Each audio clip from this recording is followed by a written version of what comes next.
So welcome to our session on new paradigms, methodologies, and sources for the history of Hasidism.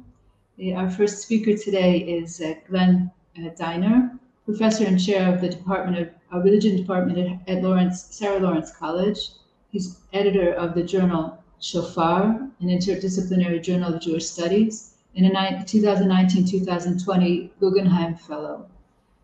He's author of Men of Silk, The Hasidic Conquest of Polish Jewish Society, and Yanko's Tavern, Jews, Liquor, and Life in the Kingdom of Poland, both of Oxford University Press, 2016 and 2014, 2006 and 2014. He's currently working on a monograph entitled Higher Education, the Hasidic Revival in Poland on the Eve of the Holocaust. And his lecture today is on Polish Hasidism as a culture of resistance. Thank you, Glenn. Thank you so much, Ora. Good. My slides just came up. I think everybody should mute. I'm seeing an echo. Maybe Ora, you should mute too. That's okay. Okay. So I'd like to begin with the 1930 inauguration of Yeshivat Chochmei Lublin, which was attended by 10,000 people, according to police reports. Many of them arrived in procession, led by the founder, Rabbi Meir Shapiro, and the Chortkover Rebbe, Rabbi Israel Friedman.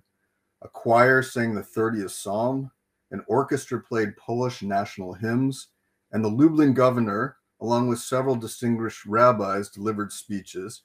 Shapiro, in his closing remarks, proclaimed, quote, "Future members of our generation, followers of authentic Judaism, will be formed at this place."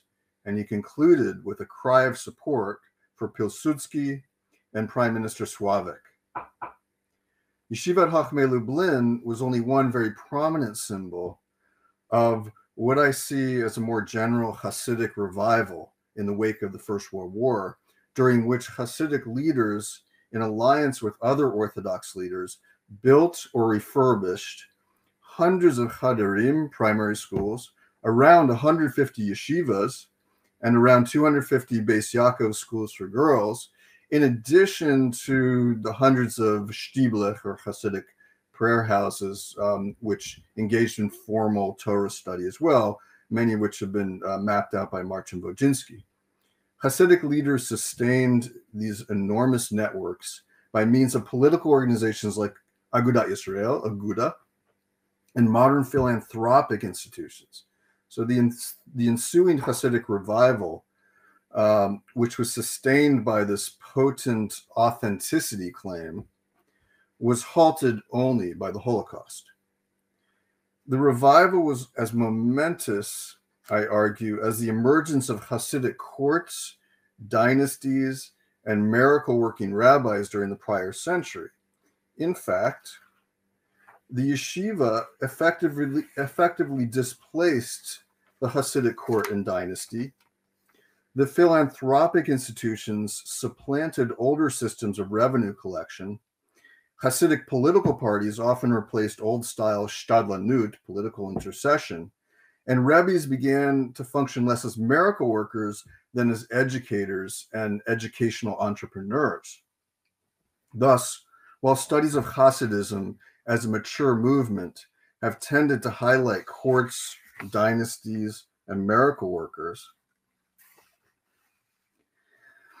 Polish Hasidic institutions of higher education came to function as the main spaces for reconstituting communal identity and leadership, and became, as Charles Stamfer has noted, a reflection of the power of each Hasidic group. Here's a map of the Basiaco Schools, and here are some students of Yeshivat Chochmei Lublin. Now, this revival occurred within an assertively nationalistic Polish state, and in the face of determined secularist Jewish revivals, Zionists, Bundists, and so on. And so an achievement of this order under conditions so challenging really calls into question prevailing framings of late Hasidism, which tend to highlight cases of decadence and anti-intellectualism and crisis.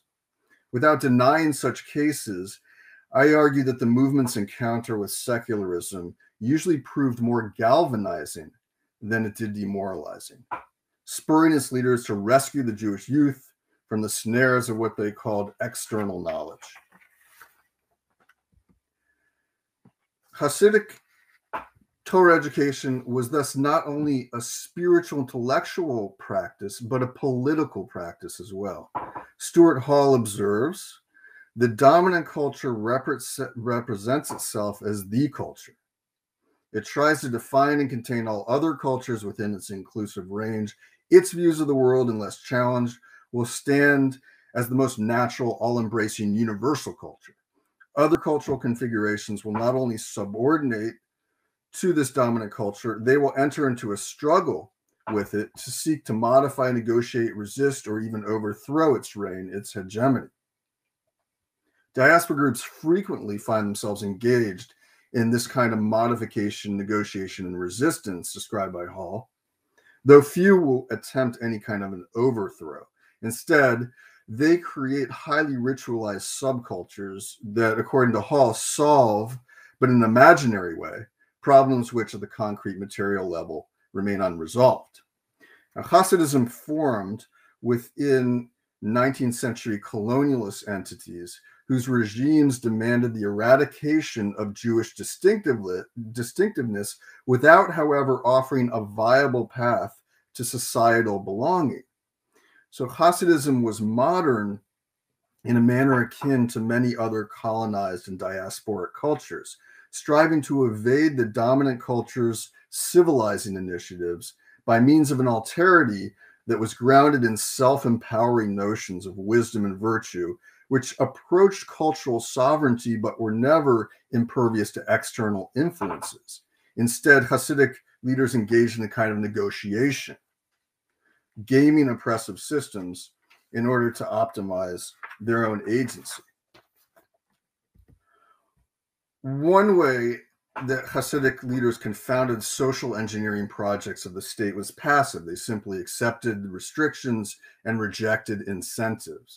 An example is Hasidic responses to Tsarist residential restrictions in the Kingdom of Poland in 1809 and 1821, which established Jewish quarters, Reviera, and banned Jews from living and working on choice streets and thoroughfares, but offered exemption for those Jews who got rid of their beards, their side locks, their traditional clothing, and enrolled their children in public schools and fit a desired professional profile. The exemptions were predicated on a stereotype of Jewish wealth and acquisitiveness, but few Jews actually proved willing to relinquish their symbols of authenticity, like clothing and Torah education, for the sake of residential advantages. And in the end, the restrictions merely had the effect of sifting out prominent acculturated Jews out of the older Jewish neighborhoods and leaving behind a more heavily Hasidic mass. And Jacob Milch would later describe the 19th century Franciscan Street, for example, as a place where every Hasidic shtibel in Warsaw coexisted, where you could hear any Hasidic melody and see any Hasidic dance. At the same time, the Rebbe's established courts in small towns near Warsaw and other cities, which gave them control over communal appointments and reduced contact with Polonized Jews while still allowing them access to the centers of state power. A more assertive resistance through negotiation may be seen in Hasidic responses to mid-19th century clothing decrees, which banned traditional Jewish modes of dress. When retelling the affair, interwar Ger Hasidic court historians transformed Rabbi Isaac Meir Alter of Ger into a passionate defender of tradition, ready to endure imprisonment and martyrdom rather than succumb to the clothing decrees. However, archival sources portray Alter as a leader who really was willing to selectively relinquish sartorial markers he deemed less essential. And he was helped by the fact that the decrees had so many loopholes or exemptions. During a grace period, Jewish men could purchase clothing permits, or they could adopt Russian merchant attire, seen on the right, and hairstyles, which included beards. Alter thus encouraged Jews to comply with clothing decrees while merely protesting the brutal and arbitrary police enforcement, like forced beard shavings and beatings. Similarly, when the states outlawed the custom of female head shaving upon marriage, Alter protested the humiliating public police inspections of women, but asked that short haircuts and bonnets be permitted. So eventually, the Russian merchant's cap came to be known as the Jewish cap. Hasidic women concealed their hair under bonnets, and such tactics, I argue, were not reactionary, but rather creatively subversive, producing resistant modes of hybridity within the spaces allowed by an unstable and ambivalent Tsarist regime. And the most assertive Hasidic responses occurred during the interwar period in the realm of education. In most historians' minds, interwar Poland is synonymous with widespread secularization and traditionalist decline. However, there are indicators of a strong continued Hasidic influence. In 1931, Aguda won more communal seats in Poland overall than the Zionists, 276 versus 224. Aguda would only muster 218 seats in 1936, but this was still a plurality of around 34%. Foreign Minister Józef Beck claimed that Aguda still possessed the Jewish masses in Poland, notwithstanding recent electoral setbacks. And in the archives in Lublin, I actually found some interesting data on just the Lublin district. And you see in the gray that Aguda was still very strong in terms of its party membership. And this is at the height of Zionist flourishing. However, we should remember that many Hasidic leaders refused to support Aguda or engage in party politics at all. So education provides a better indication of Hasidic influence than party politics. After the First World War, the appearance of high-quality secularist Yiddishist socialist Chiso schools and Hebraic Zionist Tarbut schools, as well as mandatory Polish public schooling, created a heightened sense of urgency for Hasidic leaders, who regarded these schools as threats that were one and the same. According to one Aguda brochure, quote, the Tarbut schools push assimilation in Hebrew, the Chiso schools in Yiddish, and the public schools in Polish. One response was the creation of Basiaco Schools, which Naomi Seidman and Rachel Manikin have studied in depth. The school's underlying militancy should not be missed, however. Sarah Schneer warned parents that teachers are actually, in public schools, are actually the secret enemies of the children's soul, are waiting for just the right moment to desecrate the sacred shrine. They draw children into their schools and then shape them into the enemies of all that should be dearest and nearest to them. Basiaco provided, quote, the best armor against the dangers lurking around us, and provide an accurate conception of Jews and Judaism and an authentically Jewish education, allowing children to emerge armed with Jewish experiences and Jewish weapons. The use of education as a mode of resistance and mobilization, and hence its politicization, is also seen in the case of Rabbi Ben-Zion Halberstam, the Bobova Rebbe, who actually rejected party politics altogether. In the face of secularist pressures, Halberstam created a network of at least 33 yeshivas with a total enrollment of around 1,500, including its branches. More than the Lubavitcher Tomchei Tmimim network of 676 students, and only second to Radomsk Hasidic Keter Torah yeshivas, had a total of 3,000 students. Halberstam claimed that the successes of the Jewish secularists had only been possible because of wartime destruction, as a result of which misguided ideas had entrenched themselves day after day in the Jewish street. Profane movements, organizations, and parties had cast their nets and ensnared numerous innocent souls in their idolatry, which is derived from the profane teachings of every Gentile land. The antidote was Torah study. His yeshivas offered free tuition, room and board for students from a variety of dynasties and backgrounds, thus further reshuffling the situation of Hasidic dynasties.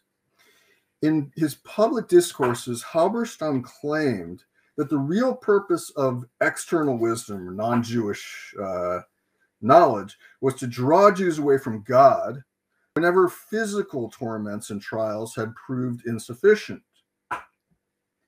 Days have come now, he argues, that the boisterous voice of the people, Exodus 34, verse 17, claims that it is necessary to learn the language of the Gentiles and their wisdom, for according to their base opinion, this is the source of livelihood in these times. The new trends spell disaster. Everyone knows their son's fate. In the end, their feet slip, from Psalms 18:37, and they become obstinate towards their parents. They distance themselves more and more from their parents and become estranged from them. Halberstam admitted that some external wisdom was necessary for the sake of a student's future livelihood. Rather than forbid it completely, therefore, he inverted the dominant knowledge regime. External wisdom, he explained, must only be a servant to Torah learning. And only choice servants, i.e. those absolutely necessary for learning a trade, should dwell in the same tent as the master, Torah knowledge. The order had to be first to instill in children a fear of heaven, knowledge of the commandments, and only afterwards to teach them a craft or wisdom with which to support themselves. Reversing that order would estrange them by leading them into bad culture. A father must inoculate his son, i.e., quote, stuff him like an ox, from Talmud Ketubot 50a, with Torah knowledge, and afterwards provide him with a minimal vocational education.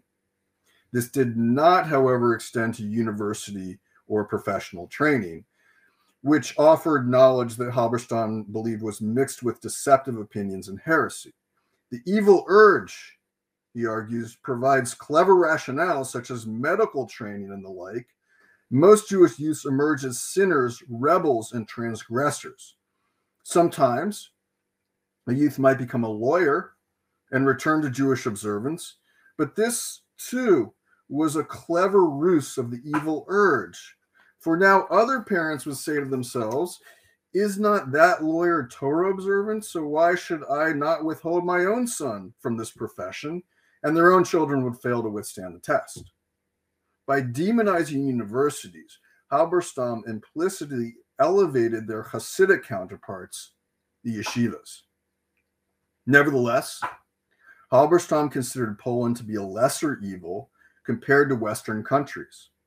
When Halberstam's followers sought permission to move to safer and more prosperous places, Germany, Belgium, France, or America, he warned them not to leave a place of vibrant Torah study like Poland for a land of great drought.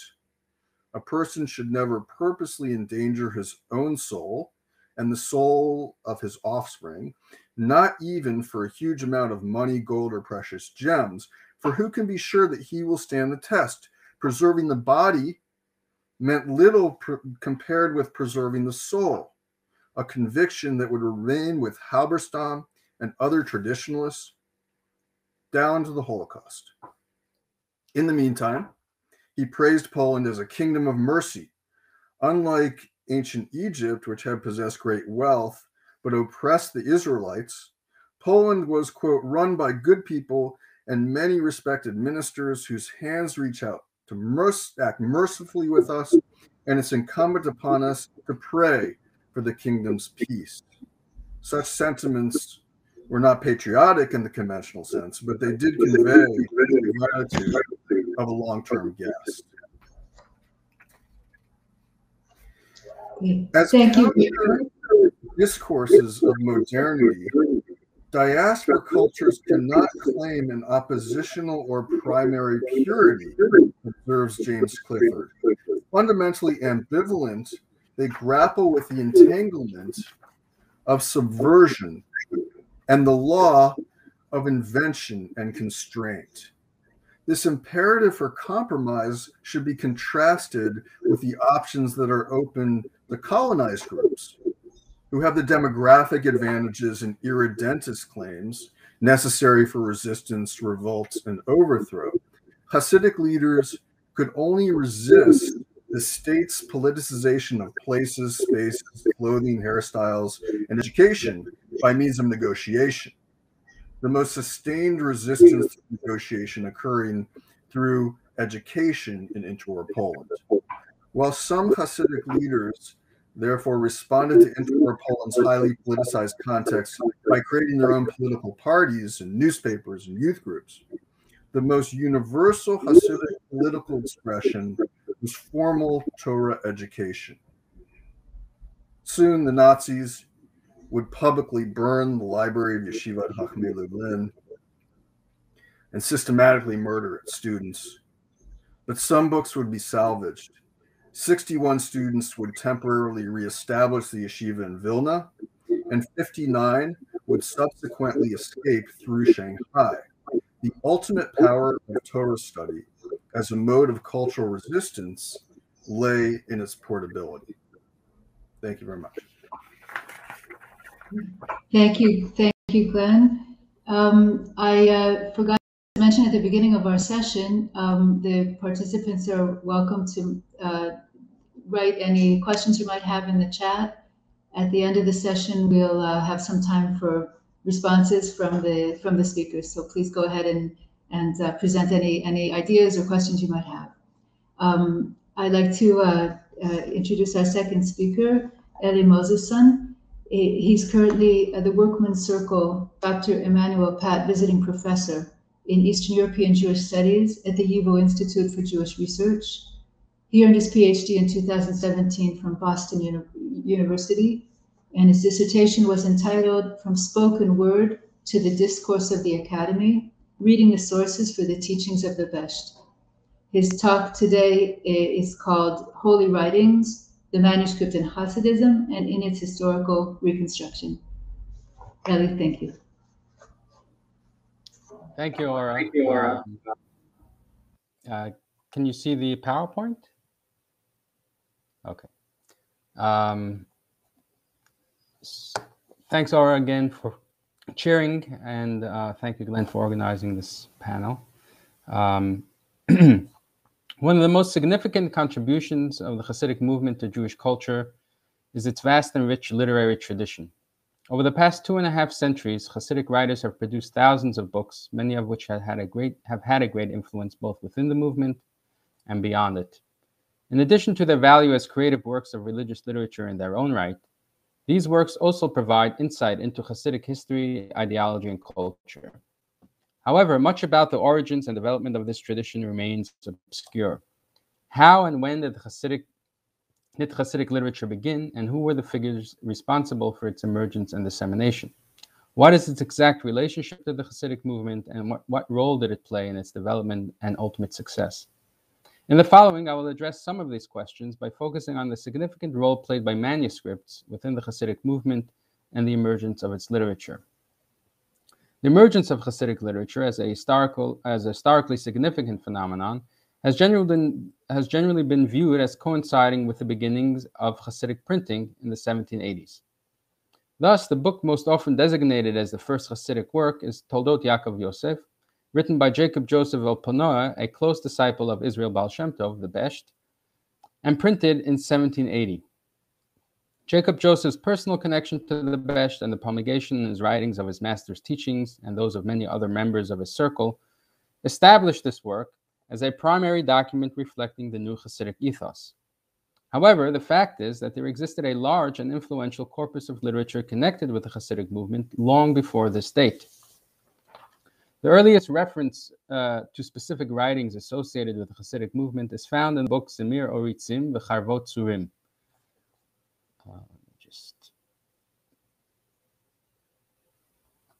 A collection of anti-Hasidic documents first published in the summer of 1772 in response to a fierce controversy that had broken out in late April of that year between the Jewish communal leaders of Vilna and a group of Hasidim residing in that city. According to these documents, Elijah ben Solomon, the Gaon of Vilna, had declared in explanation for his opposition to the new movement that he was, quote, in possession of an exposition of a passage of the Zohar composed by their clan that contained heretical views. Elijah's initial opposition to Hasidism would thus appear to have been provoked, at least in part, by certain ideas that he found in the composition stemming from the Hasidim. Furthermore, one of the first steps taken by the Vilna leadership to suppress the Hasidim was to search for and confiscate their, quote, their books and their writings, unquote, and to publicly burn them in the courtyard of the main synagogue before the Friday evening prayers. While the factors that led to a strong opposition to the Hasidic movement were multiple and complex, these early polemics suggest that there not only existed a corpus of literature connected with the movement as early as 1772, but that its circulation in manuscript was a significant factor in the emergence of an opposition to it. While we do not know the exact identity of the writings mentioned in these early polemics, they were most likely related to a corpus of writings that has long been attributed to Dov Ber, the Maggid of Mezrich, an important disciple of the Besht and one of the most influential of the early Hasidic leaders. We know from a number of sources that Dov Ber's disciples were in the habit of recording his oral discourses. These were collected and disseminated in manuscript, and some of these collections were eventually printed under various titles. This corpus, however, circulated in manuscript anonymously, and while much of it can indeed be attributed to the Maggid, it also includes teachings from other early Hasidic figures, as well as from many of the Maggid's own disciples. The picture that emerges from the available evidence is that beginning probably sometime in the 1760s, various discourses and spiritual instructions stemming from the circle of pietists connected with the Besht and some of his disciples were recorded and circulated in manuscript among an ever-growing readership. This corpus appears to have originated as the internal literature of an initially limited pietistic fraternity and quickly began to circulate among and influence an increasingly larger audience. This popularization, in turn, contributed to both the growth of the corpus through the accumulation of additional material and to its further dissemination in manuscript. It was only with the gradual spread of the movement and along with it the development of a significantly larger readership for this literature that an incentive for printing it arose, and more importantly, that such an undertaking became economically feasible. It is thus clear that the earliest stage in the development of Hasidic literature, a period which spanned more than a decade, occurred entirely in manuscript. Furthermore, even after Hasidic works, including parts of this early corpus, began to be printed, Hasidic writings continued to circulate in manuscript.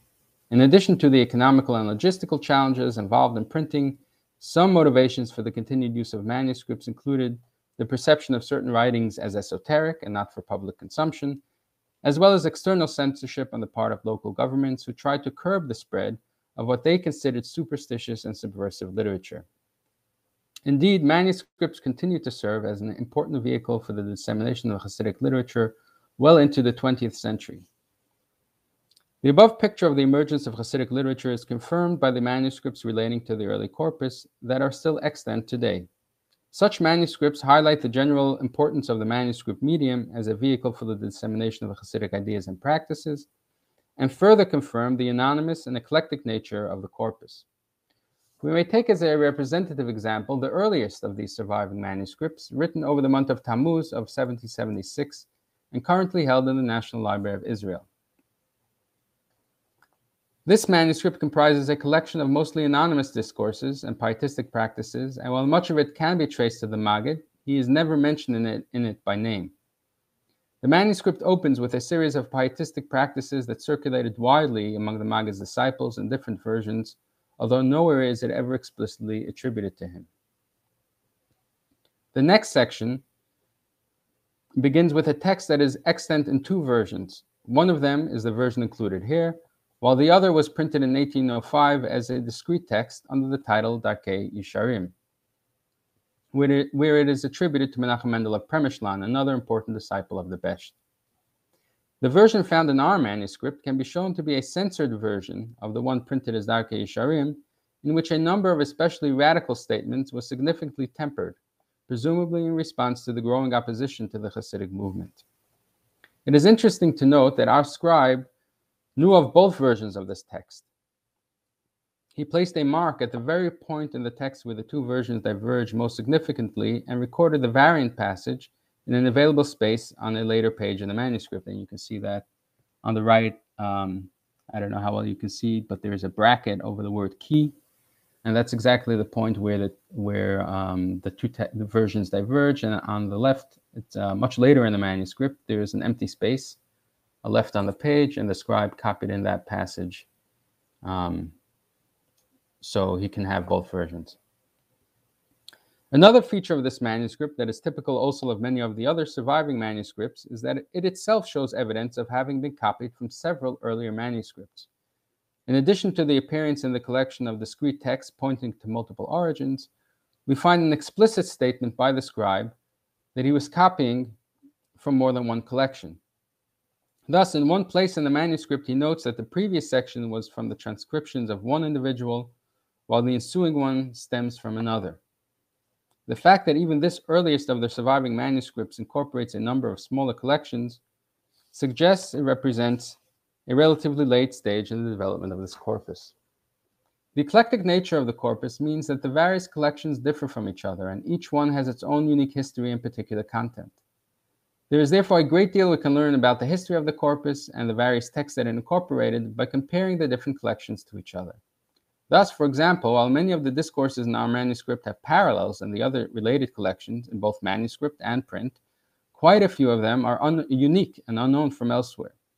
Furthermore, by analyzing the transmission history, style, and content of the different textual units preserved in these collections, we can try to determine their original historical context, ideological commitments, and in some cases, even their authorship. I'd like to turn now to another area in which a consideration of manuscripts can shed important light on the history of the Hasidic movement and its literary activities. I refer to the rich tradition of magical beliefs and practices that were prevalent in Hasidic culture. As is well known, the purported founder of the movement, the Besht, was, as his name suggests, a Baal Shem, that is, a folk healer and miracle worker. Baal Shem have a long history in Jewish culture and were especially prominent among the Jewish communities of both Eastern and Western Europe in the 17th and 18th centuries. As we know from various sources, and most vividly from the stories recorded in the hagiographical collection Shifchei HaBesht, the Besht functioned as a Baal Shem throughout his career, and indeed as a highly reputable and successful one. However, while the fact that the Besht served as a typical Baal Shem is by now widely recognized, the origins of his knowledge, the particular techniques, recipes, or procedures he employed, and the legacy of this aspect of his activities remain largely unexplored. Where might the Besht have learned the particular skills of his chosen profession? What exactly did his medico-magical knowledge consist of, and did he share any of it to his colleagues and his disciples as he did his pietistic and mystical ideas, and if so, do any of them survive? Let us first address the origins of the Besht's medico-magical knowledge.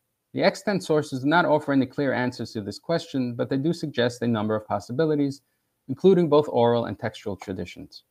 According to Shifchei HaBesht, upon being asked by local doctors where he had obtained his medical knowledge, the Besht replied, "God taught me."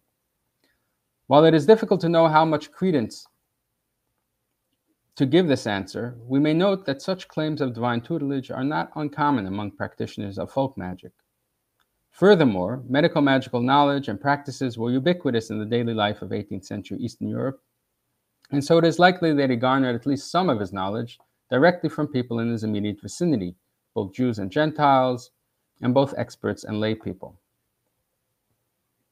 It is also worth mentioning that according to Shifchei HaBesht, the Besht's mother, Sarah, was a midwife, and he himself was referred to with the moniker Israel the midwife's son. As is well known, midwives often functioned as wise women, and we should consider the possibility that the Besht's mother played a role in her son's choice of career, or at least served as a source for his medico-magical knowledge. In addition to oral traditions, the Besht apparently drew on written sources as well.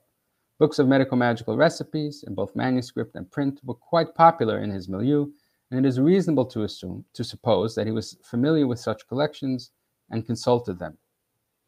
Indeed, Shifchei HaBesht mentions a magical manuscript that the Besht inherited from a legendary figure named Adam Baal Shem, and which he apparently used. While any historical relationship between the Besht and Adam must be viewed as fictional, the Besht's followers did believe that he possessed a magical manuscript that stemmed from that figure. According to Shivchei HaBesht, the Besht locked the manuscript away in a stone using a magical incantation, and no further evidence of this manuscript or its contents were thought to exist. However, in a large magical compendium composed in the last decades of the 18th century and currently part of the private collection of William Gross in Tel Aviv, we find an elaborate magical hailing ritual attributed, quote, to the writings of Rivash that were transmitted to him by Rabbi Adam Baal Shem, unquote. In other words, this particular ritual is described as originating in that same legendary manuscript the Besht was supposed to have owned. Whatever its exact historical provenance, it would appear that the Besht owned a particular magical manuscript collection and that at least some of it was copied, circulated, and subsequently incorporated into similar magical compendia. Thus, not only does this manuscript shed light on the possible origins of the Besht's magical knowledge, but it further highlights his role as a conduit of such knowledge and his influence on subsequent magical literature and practice. Indeed, an investigation of extant manuscripts from the period uncovers a rich and extensive oral and written tradition of magical recipes and practices attributed directly to the Besht. While a number of recipes, taboos, and health recommendations can already be found attributed to him throughout the vast printed corpus of Hasidic literature, these are very few and appear to have been marginal to the interests of Hasidic writers and publishers. A near-exhaustive list, culled in the early 20th century from the printed corpus of Hasidic literature, gives a total of slightly more than a dozen such remedies or recommendations, a relatively small number given the extent of the Besht's preoccupations with such matters. However, if we look beyond the printed corpus and turn to the extant manuscripts, a rather different picture emerges. Not only do these manuscripts preserve many medico-magical recipes and formulae in the name of the Besht, but they also underscore the important role played by the manuscript medium itself in the preservation and transmission of this kind of lore. The manuscripts containing medico-magical traditions in the name of the Besht are of two general types. The first consists of manuscripts containing works of Hasidic literature, that is, treatises and collections of discourses and pietistic practices composed by Hasidic leaders and their followers. Given the more individual and intimate nature of manuscripts, authors, copyists, and owners often supplemented the primary content with additional kinds of information, such as dates of births and deaths of family members, financial transactions, personal correspondences, and a wide variety of types of practical knowledge, including medico-magical recipes. When such works were printed, however, these elements were generally deemed extraneous according to established conventions and simply left out. In other words, the preservation of recipes attributed to the Besht was largely due to scribal practices tied to the nature of the manuscript medium, rather than by being incorporated into Hasidic works as such. A second type of manuscript containing recipes attributed to the Besht is the vast corpus of Eastern European Jewish magical handbooks mentioned above. These handbooks represent a distinct literary tradition concerned with practical recipes of all sorts, but particularly those of the medico-magical variety. While commonly copied from earlier collections, such handbooks were often supplemented with additional texts and local oral traditions as these became available. As a Baal Shem of great renown, it would be only natural for the Besht recipes to be incorporated into this literary tradition, as indeed they were. Just as the Besht's mystical and pietistic teachings were preserved in Hasidic works, and his Kabbalistic kavanot are found in Lurianic prayer books, some of his medico-magical recipes duly appear in magical compendia. Thus, for example, toward the beginning of the rich magical collection mentioned above, we find a remarkably elaborate magical ritual for inaugurating a new house involving amulets, a pair of black fowl, counted needles, buried jugs, and various incantations that is attributed to, quote, Rabbi Israel Besht of blessed memory, unquote. The performance of magical rituals for new homes with the goal of protecting its future inhabitants from all manner of harm was quite common, and it should not surprise us that the Besht engaged in them as well. Indeed, Shivchei HaBesht preserves a lengthy tale recounting how the Besht was invited for this very purpose to the Lithuanian town of Slutsk by the wife of Samuel Itzkowitz, one of the wealthiest Jews in the Polish-Lithuanian Commonwealth. Various versions of this ritual were known and circulated among later Hasidic communities. For example, in a manuscript containing an only recently published work by Judah Leib of Linitz, the son of Dov Ber of Linitz, the compiler of Shivchei HaBesht, we find an alternate version of this same protection ritual. This version is recorded in two separate parts on different pages in the manuscript and is presented as having been received, quote, from Rabbi Joseph of Kamenka, who received it from the Besht, unquote. It is thus clear that magical recipes and rituals attributed to the Besht circulated orally among his contemporaries and disciples as valuable knowledge and were transmitted to later generations and occasionally recorded in writing, whether this was on the margins of Hasidic works or on the pages of magical compendia. Indeed, the centrality of magic we find in the life and career of the Besht did not disappear with his death, but was maintained within the Hasidic movement that developed in his wake. The extant manuscripts also preserve many medico-magical recipes attributed to the Besht's colleagues and disciples and to many of the subsequent Hasidic leaders as well. As we have seen, manuscripts served as a crucial vehicle for the ideas and practices that nurtured the Hasidic movement, especially in its formative period. Not only did Hasidic literature begin as a manuscript phenomenon, but the extant manuscripts hold important clues for our understanding of the nature of this literature, the process of its dissemination, and the role it played in the development of the movement. Furthermore, the extant manuscripts give evidence of a rich magical tradition, stemming in part from the Besht, that fed into the movement, where it remained largely a manuscript phenomenon. A greater appreciation of the important place of manuscripts in Hasidic culture can thus contribute to a more accurate reconstruction of the emergence of Hasidic literature, the role it played in the growth of the movement, as well as the recovery of vital traditions that never made it to print. The manuscript was clearly an important medium for Hasidic authors and their readers, and should be at least as important to scholars interested in the history of the movement and in its rich and varied literature. Thank you. Thank you very much, Elly. It's very interesting. We'll talk about it more later on. Our final speaker today is Wojciech Tworek. He's assistant professor at the Taube Department of Jewish Studies at the University of Wrocław. He wrote his doctoral dissertation at University College London under the supervision of Ada Rappaport Albert. In his first book, Eternity Now, Rabbi Shmuel Zalman of Ladi and Temporality examines the teachings of the first Chabad Rebbe. His second book, forthcoming this autumn, is an annotated Polish edition of Natan Sternherz's autobiography. His current research project concerns Chabad in interwar Poland, and his presentation today focuses on that topic, Hasidic Yeshivas in interwar Poland, from a quantitative perspective, the case of Chabad-Lubavitch. Thank you. Brilliant. Thank you very much. I hope you can hear me. Thank you, Ara, for this introduction. And thank you, Glenn, again, for inviting me to this panel. So I want to talk about Hasidic Yeshivas today because the Hasidic Yeshiva is a very interesting phenomenon. It's often seen by both insiders and outsiders as the staple institution of contemporary Hasidism. But as we heard already today, contrary to its very traditional image, general yeshiva education for Hasidic youth is a fairly recent historical phenomenon and dates back pretty much to the interwar period. In my talk, I would like to present a perspective that I believe may contribute to our understanding of interwar Hasidic yeshivas. As a case study, I will use the Chabad yeshiva Tomchet Mimim in Warsaw and Otwock. And I admit that this yeshiva is somewhat exceptional. First of all, Chabad is not considered indigenous Polish Hasidism. And second of all, an exceptionally large amount of sources relevant to this yeshiva have been preserved. But still, I will argue that harvesting this data and its quantitative analysis can be extrapolated to other yeshivas as well, and combined with analysis of other sources may provide a more rounded picture of the world of Hasidic yeshivas in interwar Poland.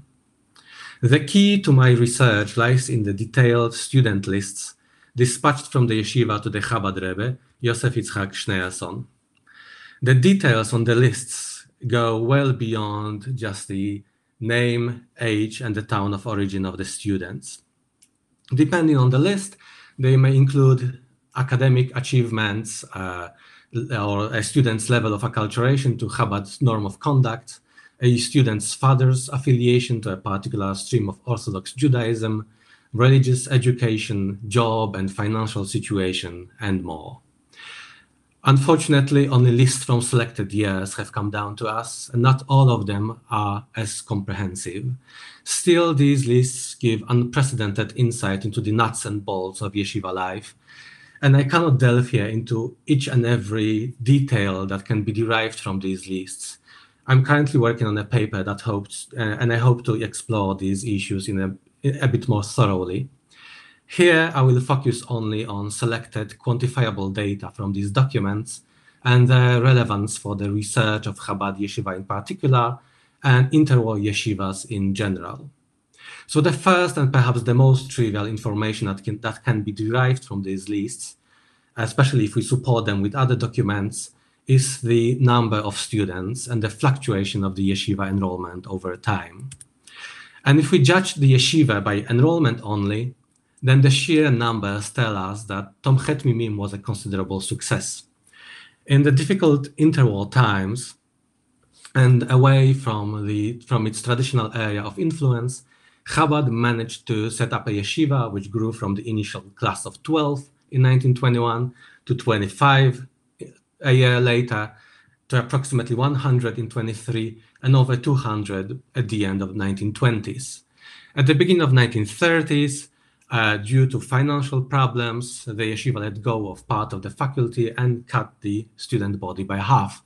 But soon it began to grow again, up to perhaps even 334 students in 1939 in the central yeshiva only, which was by that time in Otwock, in addition to another 343 students distributed across 8 local branches.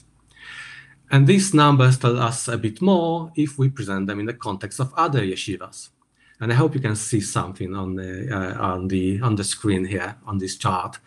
But generally, what I want to tell you is that there were many larger yeshivas than Tomchet Mimim. So in Warsaw alone, Metivta, a Gur-controlled yeshiva, counted over 300 students in 23 and apparently 450 in 36, which is roughly twice as many as Tomchet Mimim. Another yeshiva, Dat Moshe of the Piaseczny Rebbe, boasted 400 students in 1936, which was a third more than Chabad. Outside of Warsaw, the all Hasidic Yeshiva Tomchet Mimim, the all Hasidic Yeshivas Chachmei Lublin, which you heard about today, and the old and prestigious non-Hasidic Lithuanian Yeshiva of Mir also outsized Tomchet Mimim significantly. At the same time, the Chabad Yeshiva compared to Warsaw Emek HaMelech, for example, or to Elchanan Wasserman's non-Hasidic Yeshiva Ohel Torah of Baranowice. Wasserman's yeshiva had slightly less than 200 students in 24 and slightly less than 300 in 38. And finally, Tomchet Mimim left many other yeshivas behind, such as the Bet Israel Yeshiva of Alexander, or the legendary but undergoing a very severe crisis Etz Chaim of Wołożin, which had barely 18 students in 32 and around 50 in 38. And we should also keep in mind what we heard today, that there were several yeshiva networks operating in Poland, Kaiser Toire, Bobov, Netzach Israel, and the non-Hasidic Bet Yosef, and all of them could count from around 1,000 to several thousand students in each given year. So all in all, in comparison with other yeshivas, Tomchet Mimim presents itself as a solid player in the second tier with ambitions to join the elite. And so who were the students of Tomchet Mimim? And first of all, where did the students come from? So the map that hopefully you can see shows places of origin of Tomchet Mimim students in 1937. The green color represents students of Mechina, of the preparatory yeshiva in Warsaw, and the red color students of the main yeshiva, which at that time was already in Otwock. The size of the circles represents the number of students coming from a given locality. So we can see here that the Mechina, the preparatory yeshiva in Warsaw, served mostly the local Warsaw population. The grown-up yeshiva in Otwock attracted students from the whole of central Poland, which is what we should keep in mind, a region in which Chabad was either underrepresented or was virtually absent. We can also notice the importance of local branches, which sent its alumni to the central yeshiva. The biggest circle southeast of Warsaw represents Chełm. Other smaller circles west and south of Warsaw are Pacanów and Łódź. In all these places, small preparatory yeshivas were run mostly by Tomchet Mimim alumni, and usually without any local Chabad community to support it. The minority of students came from outside of central Poland, including the Vilnius area, and from abroad. These were mostly Chabad students from Chabad families, coming specifically to Otwock to study within a Chabad framework. And this remark leads me to the question of the students' affiliation. The chart that you can see shows the affiliation of students' fathers to various, mostly Hasidic groups. The student lists provide such information about 342 students. On the surface, there is a large diversity of affiliations, with many students representing smaller groups such as Rejowiec, Lubartów, or Rozprza. But first of all, we can see here that Chabad did not dominate in the Chabad yeshiva. Students of Chabad background took second place, constituting only around 17% of the sample. Most of these recorded Chabad students studied not in Warsaw, but in the Vilnius branch. So if we limit the results to the central yeshiva only, the representation of Chabad would be even weaker, with most of the students coming directly from the families of the members of the yeshiva board. First place belonged to the followers of the Rebbe of Gur. And this is interesting on several levels. First of all, it shows again that the nominal affiliation of the yeshiva, very much unlike today, did not correlate with the affiliation of its student body. Second of all, there is an apparent lack of correlation between the tense relationship between the tzaddikim of Chabad and Gur and educational preferences of the rank and file Hasidim. And third of all, it's true that Gur was the dominant Hasidic group in Poland, and this factor may partly explain the big Gur enrollment in Tomchet Mimim. What is striking, however, is the fact that the second largest Polish group, Alexander, reached barely 3.5%, compared to 23% of Gur. And obviously, many factors may be at play here, but it's interesting to see that the Gur Metivta had an enrollment of between 3 to over 400 people in a given way at a given time. And on top of that, Gur Hasidim filled the benches of yeshivas run by other Hasidic groups. And at the same time, Bet Israel of Alexander was at best a middle-sized institution with 230 students in mid-30s, which fell to barely 100 in 1938. So perhaps then the gap between the participation of these two major groups in the yeshiva education reflects more significant differences between their attitude to institutional education. But again, this is something that requires some further research. But back to the issue of enrollment. So if we consider smallest Hasidic groups as offshoots of bigger schools, then the three biggest groups in Tomchet Mimim after Gur and Chabad would be Przysche, Wórka, and Kock. In short, the Polish Hasidic groups stemming from Simcha Bunem of Przysche and the Seer of Lublin. Position 6 is interesting as it represents the Orthodox Nuns, as we call them today, that is, religious Jews unaffiliated with any particular Hasidic or non-Hasidic groups. And this group should be seen as distinct from Misnagdim, the representatives of Lithuanian Orthodoxy that are counted separately. And it's also interesting to see them in a Hasidic yeshiva, despite many Lithuanian yeshivas operating in Warsaw at that time. In any event, we can see that affiliation was definitely not a major factor that determined the students' choice of a Hasidic yeshiva.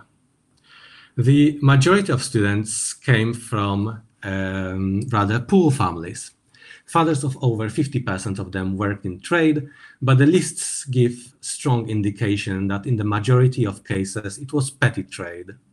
Slightly over 20% were employed in industry, by which I mean here again, basket weavers, pastry bakers, or tailors, and not factory owners. A similar number of students, 21%, came from families employed in religious institutions and in institutions of religious education. Among them, 16% came from families of Klei Kodesh, rabbis, shoichtim, soifrim, dayanim, and so on, even sons of 2 minor tzaddikim. The remaining 5% were sons of melamdim. One Chabad Chosid's father from Eastern Poland was an agricultural worker, and the remaining 3% were unemployed or lived off various odd jobs. In terms of the employment structure, the families of yeshiva students differed significantly from the general Jewish population.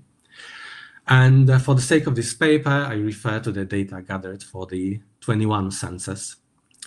Agriculture and industry are underrepresented here by approximately 10%. Trade, on the other hand, is overrepresented by entire 18%. Public service is similarly overrepresented by 17% in the yeshiva, although in this case, again, it exclusively refers to religious functionaries, and there is not even a single representative of free professions such as doctors or lawyers.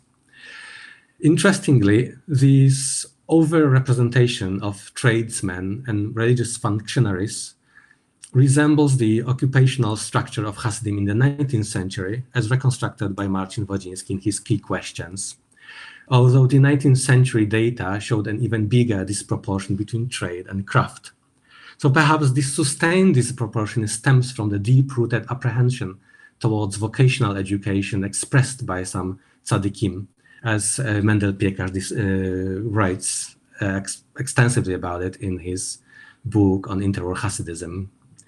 However, the 19th century sample showed an overrepresentation of wealthy merchants among Hasidim.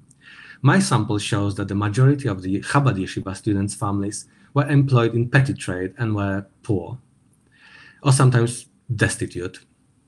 In short, the yeshiva attracted students from various Orthodox backgrounds, mostly Hasidic, from families with no higher secular education, limited vocational training, and generally with not much money. Importantly, however, while the majority of students may have been penniless, they came to the yeshiva with some cultural capital. The overrepresentation of the sons of rabbis, melamdim, shoichtim, is one indication to the effect that the yeshiva attracted predominantly children of religiously educated men. Another, even more important indication can be found again in the student lists. So some of them have an annotation explaining whether a student's father is Yodea Sefer, that is to say, if he's religiously learned. We have 2 separate sets of data, and both these sets indicate that the vast majority of students, from over 90% in 1926 to at least 65% in 1930, came from the families of Yodei Sefer, or from families of Talmidei Chachamim. Namely, they all possessed inherited cultural capital. Capital, which, as should be noted, did not translate directly into the wealth or social position of their fathers, because while some of these religiously learned fathers were rabbis, dayanim, and even petty tzaddikim, in fact, the majority were petty traders and craftsmen. This data indicates that the yeshiva, that the Hasidic, at least, yeshiva was a hierarchic institution which preserved access to religious knowledge to a specific group of the religious intelligentsia. For young men not coming from this background, the way to yeshiva remained severely limited. The emergence of the Warsaw Chabad yeshiva concurred with the surge in Hasidic yeshivas education in general. So I started my talk by noting the uniqueness of Chabad sources. I argue, however, that the analysis of these numbers and figures can yield more general knowledge as well. As Chabad had quite a weak footing in the Polish Jewish community, the yeshiva administration could not count on filling the classrooms with boys from Chabad families. Instead, they had to open the yeshiva doors to students from all kinds of Orthodox backgrounds. And in this respect, Tomchet Mimim had much in common with Yeshivat Chachmei Lublin or with Metivta, that is to say, with yeshivas with ties to certain Hasidic and political movements, and yet with a pan-Hasidic appeal, which success relied more on the reputation, facilities, and location, and less on a particular tzaddik's charisma or particular Hasidic doctrine. So the numbers shows the geographical area of yeshiva influence, which seems to be more important than the factional affiliation of the students. They indicate the importance of the preparatory branches of the yeshiva. They teach us about the economic and cultural capital and the significance of the latter in the yeshiva community. The lists yield information about the age and the overall time spent by students in the yeshiva, something I did not have time to talk about today. Another topic that I did not have time to talk about is money matters. Preserved documents show the budget of the yeshiva and allow for tracing its money and reconstructing its crisis management strategies. All in all, these documents yield a detailed portrait of an interwar yeshiva and student body. And the relevance of the Chabad documents for interwar yeshivas can be enhanced if the quantitative analysis that I touched upon today is integrated with the analysis of data harvested from other documents. And as far as I know, no archival yeshiva documents can match the Chabad sources when it comes to almost obsessive attention to detail. However, documents preserved at YIVO or Yeshiva University and scattered around other archives and publications can provide much information about the size and scope of various yeshivas, the budgets and sources of incomes, the expenditures and debts, and more or less info about their students as well. And some of these materials have been processed by Benzion Klibański, for example, for his monograph on Lithuanian yeshivas. Some have been processed by Dynner in his articles on interwar Orthodox education. And if integrated with other types of analysis and processed with the use of the tools of digital humanities, they can yield a more rounded picture not only of Hasidic yeshivas, but of the whole interwar world of yeshiva education. Thank you.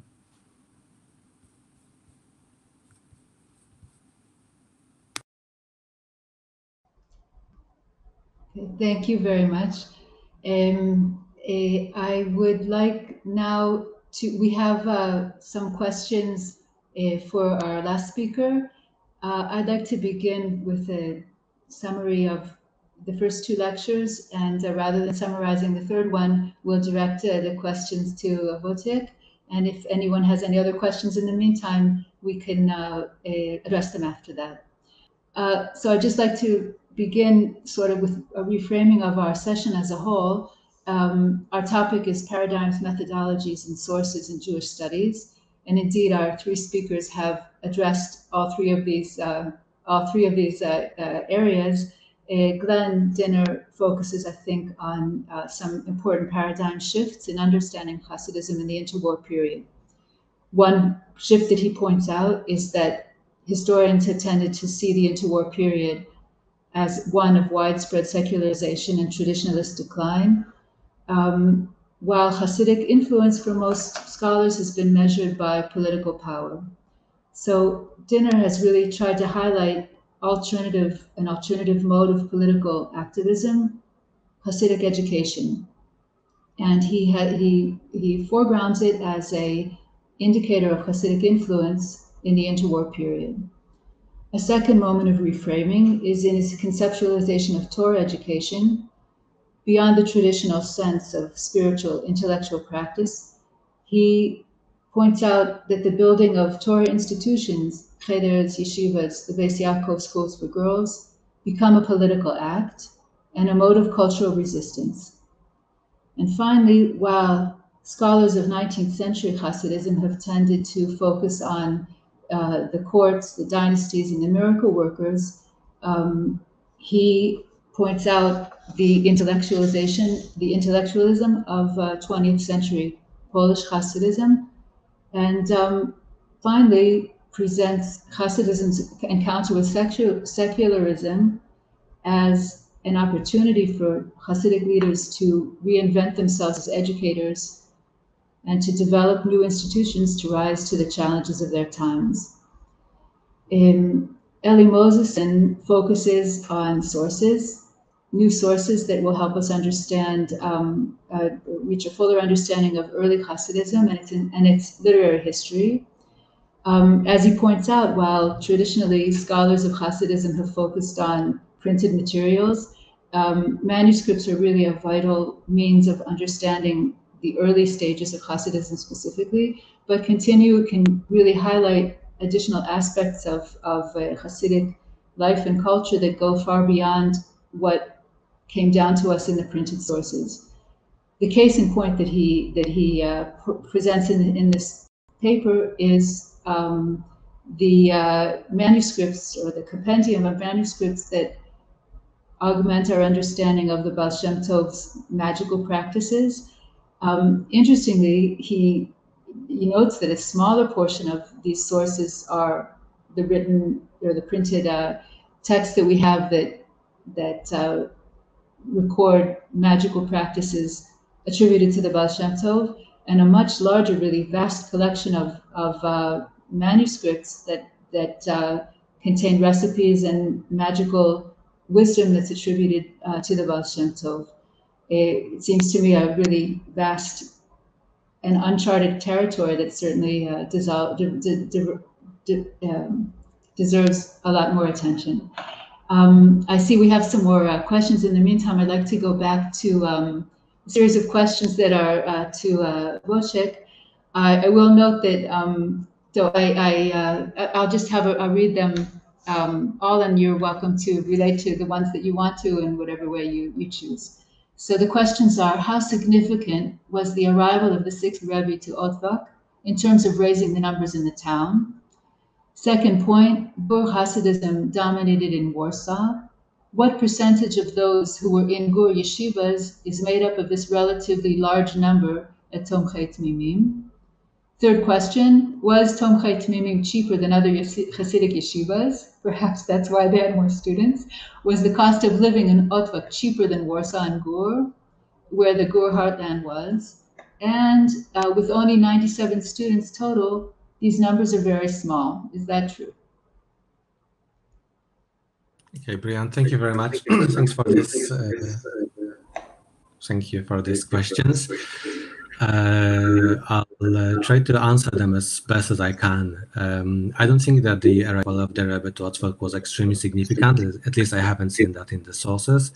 The yeshiva grew exponentially even without the Rebbe, and from the preserved bits and pieces of memoirs of the tzaddikim, of the Hasidim and of the yeshiva students, it appears that the contact with the Rebbe was limited anyways for most of the students, at least when the yeshiva was already in Otvak. The Rebbe had serious health issues, and only at least some of the ex-students when they talked about that time in Otvak and they talked about seeing the Rebbe, they talked about it as a privilege that was reserved to the very few students who excelled in their study. So again, like I haven't found in the sources any confirmation that the Rebbe's move to Warsaw worked as a PR stunt, in a way, as a PR campaign that brought more students to the yeshiva. At least not directly, although yes, at least one of the motivation of the Rebbe to move to Poland was to be closer to the students of the yeshiva, and to keep closer control as well on the yeshiva, on the yeshiva administration, on the way the yeshiva was run. Now, regarding the Gur Hasidim in Tomchei Tmimim, again, the problem with the list is that some details are not consistently filled in by whoever was preparing these lists. So some of them mention the fact that particular students of Gur, affiliated with Gur, spend some time in Metivta. But first of all, the number is not that big. The numbers are not that big, and second of all, and I think more importantly, I'm not sure whether I can. I mean, this number, the data. There's not enough data for me to say whether this is actually the number of students who moved between Yeshiva and Tomchei Tmim, or there were more, but the secretary of the Yeshiva simply forgot to mention it in the papers. But there are people like that, and there are also Chabad students of whatever affiliation who moved to Metivta at some point. And there's one list of Metivta students without affiliation or age. Sorry, preserved in the Yeshiva University Archive, and you can find the names of students who appear on the Chabad list as well. Was Tomchei Tmim cheaper than other Hasidic yeshivas in terms of the tuition fees? It was cheap. I mean, it was free as far as I know. In the yeshiva budget, there's no position such as incomes from tuition fees. And as far as I know, students were given board and accommodation. Some of them were given board at least, and sometimes there were huge, again, financial problems with running the dormitory, and there were times where students were hungry as well. Were going around hungry without enough food, but. At least these yeshiva, as far as I know, did not take tuition. So so the fact that this and the fact that at least some of the students could count on a bed with a straw mattress in the yeshiva could be also a factor that decided on the appeal of the yeshiva. And the numbers, yes, the numbers are small. I've seen the 97 students in total, but at some point that's the entire student body. So at least in some cases, in case of these 97 students, that the entire student body for a given year. In the second set of data, this is the data for, I think, 2/3 of the yeshiva. So this is what we have. It's the numbers are small, but I think they can be seen as representative to some extent. Hoped I managed to answer it somehow, and sorry for taking that long time. Okay, thank you. There is one more question, but for you, but I'd like to move to a question for Glenn. Marcin Wodzinski asks you, could you please explain the spatial aspect in the title of your talk, Polish in opposition to Galician, Hungarian, Romanian, or Polish in opposition to Chabad? Okay, thank you so much. If I could just really quickly add to Wojciech, since I've looked into Otwock a great deal as well, and I just want to recommend Wojciech's most recent article that appeared in POLIN about Otwock, which gives you really this sense that I'm getting as well, which is, first of all, this is a summer resort for many, but it's year-round for others, so it becomes known as the Rebbe's residence. You have all these major Rebbe's who are living there at least during the summertime. So it's difficult to classify what the population is. It's just a constant ebb and flow. Wojciech, who is the more musical Rebbe, lives there, the Wojciech Rebbe, and everyone would come just to hear him during Rosh Hashanah, and the trains are all clogged up and the highways are all clogged. I just wanted to emphasize that point, that these numbers are always going to be in flux, and the tuition is pretty much always free, except for a small number for virtually every Hasidic yeshiva I've seen. So I think I just want to validate what was said. Now, Marcin asked a very difficult and complicated question about what does it mean to say Polish Hasidism, and this is a long debate, which we're not going to solve today. I like to think about sensibility, though, because number one, I'm getting the sense that the classical division between the more emotional, miracle-oriented Hasidism in Poland of the Seer of Lublin seems to be, at this point in the interwar period, really, I would say, eclipsed by the more scholarly and intellectualist Hasidism represented by Pshischa or Pshisucha, Kotsk, Ger. I keep calling it Ger, but everyone should know that's the same thing as Gur. So Alan Brill has written a very important book about this more intellectual side of Polish Hasidism, looking at specific figures. I'm arguing that it becomes widespread and really predominant by the interwar period. So if I were to characterize Polish Hasidism, I still have to put it in quotes, by the interwar period, I would say that the yeshiva and the Basiaco school system is the symbol of this intellectualism, and it seems to contrast in other ways. First of all, the Soviet Union, sadly, Hasidism is driven underground. It's no longer really vital anymore. It's just the Stalinist anti-religious campaigns are just too ferocious at this point. And of course, even during the Bolshevik Revolution, a lot of these yeshivas, non-Hasidic yeshivas, moved over the border into Poland. So Poland becomes really this refuge for yeshivas. It's the yeshiva heartland, and Hasidism is deeply part of this process. The contrast, I would say, is not Galicia, which of course becomes part of interwar Poland, but rather with Hungary, in quotes, because of course Hungary is now part Slovakia, part Czechoslovakia, and part other places. But there's a huge distinction there because Hungarian Hasidism is just so militant and so anti-Aguda and anti-Basiaco. And Polish Hasidism starts to look a lot like modern Orthodoxy at this point, where there's really a lot more flexibility and tolerance with respect to the outside world. 2 hours of secular education, even in the Masivti Yeshiva. I mean, this makes it look like a more modern phenomenon. So I think that we can take these labels with a grain of salt, Polish Hasidism, Hungarian Hasidism, but I don't think we should do away with them, because these contexts actually really do mean something. And I found it so ironic that Lubavitch comes into Poland and had been deriding, and this is, I'm going to end with this, it derided Polish Hasidism as emotional, miracle working, and so on. And they were the scholarly ones. They come into this deeply scholarly intellectualist culture of yeshivas, and they fit right in.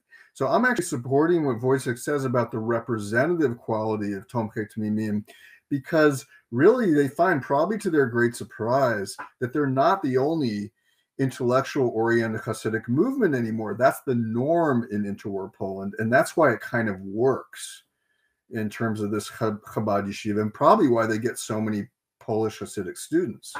So. Thank you, Glenn. We do have one more question for Tworek, but I would like to address the question to Elly before we conclude with you. You choose as your case study for this paper the magical manuscripts that augment our understanding of the Baal Shem Tov as a Baal Shem. I'm wondering if, in fact, these non-Hasidic medical texts that you've looked at in manuscript alter our understanding of the Baal Shem Tov as a Baal Shem. Is there like any change that you can point to in understandings up to this point of the Baal Shem Tov as a historical figure? Or are we just talking about an enrichment of what we already know? That's a good question. I mean, overall, I would have to say, from at least the sources I've seen so far, there's nothing particularly unique about his activities. The rituals, the spells, the potions are pretty standard. I can't even say there's like some kind of new pietistic angle to it or anything. It just seems very typical in most cases. So I haven't seen anything that kind of suggests that it was a different type of Baal Shem, at least in this realm. But it's maybe a little too early to say for sure. But it certainly enriches our picture and adds, I mean, it gives very concrete examples of the kinds of things he would do, which is something I think it pays to be aware of it when we say the best, when we talk about the best activities and the kind of person he was and how he spent his time. I think it's really fascinating to consider this whole other aspect of his activities. Definitely. Okay, thank you. Go back here now to Wojciech. we have another question. Could you please comment or speculate on the possible connection between Ger and Alexander Yeshiva attendance and post-Holocaust developments of these two groups? Takes you a bit out of your comfort zone, but let's see what you can do. Thanks. Yeah, although, I mean, speculations are definitely within my comfort zone. I mean, we definitely know about the impact of students cohort who survived the Holocaust on the revival of particular Hasidic and non-Hasidic groups after the Second World War. And Chabad is a particular case, a particularly interesting case, because in fact these small group of students who evacuated Yeshiva to Vilnius and then to Shanghai, later on became the elite who very much laid the foundation of post-war Chabad in New York.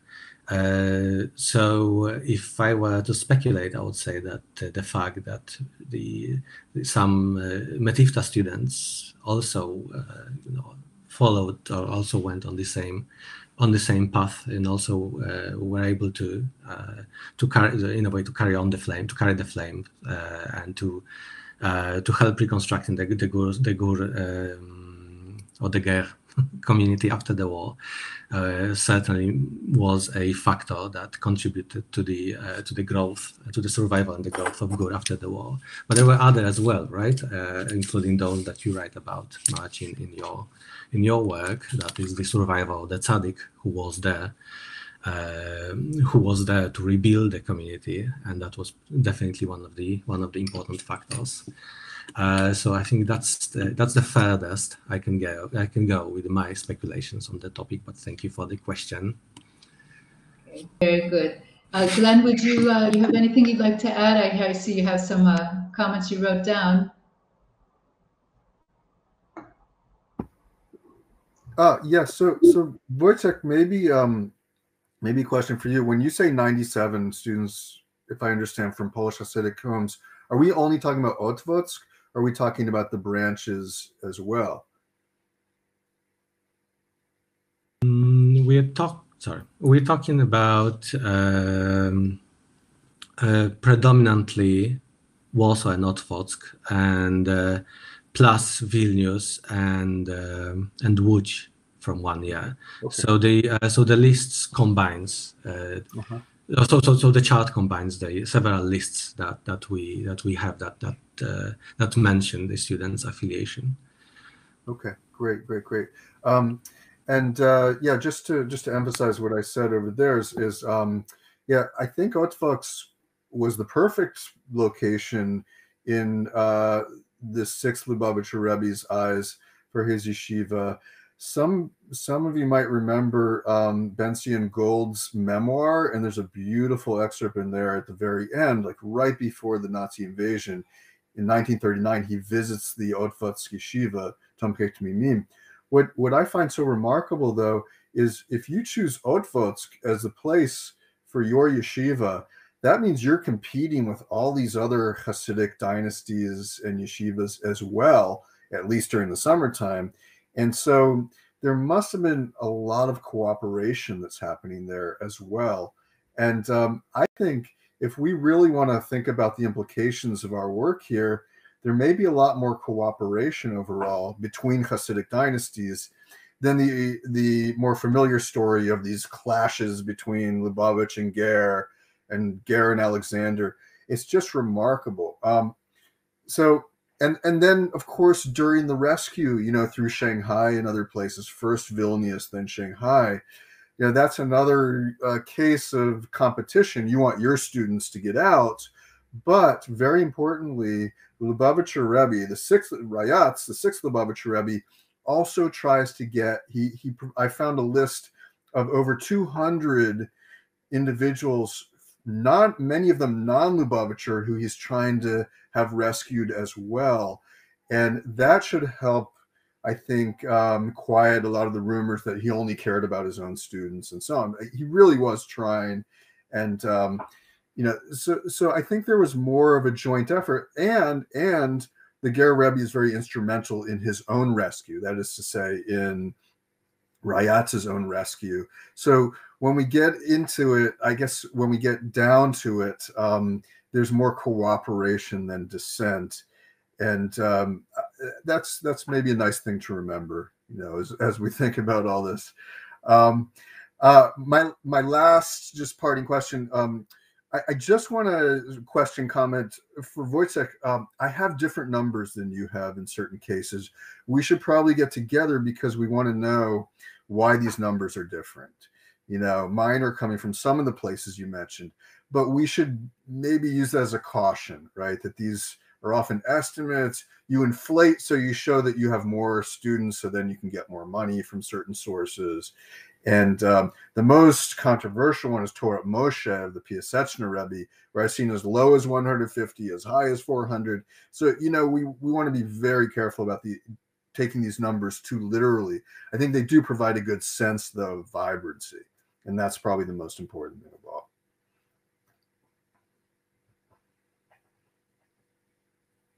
Very good. All right. So thank you.